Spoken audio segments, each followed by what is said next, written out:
तो आज यार हमारे पास आ चुकी है मछली और आज हम मछली आपको टेस्ट करके बताने जा रहे हैं।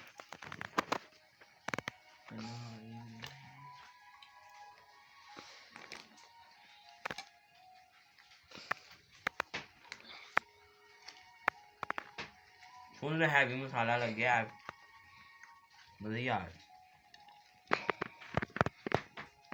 कंडे हैं इस बात में ध्यान खा रहा हूँ।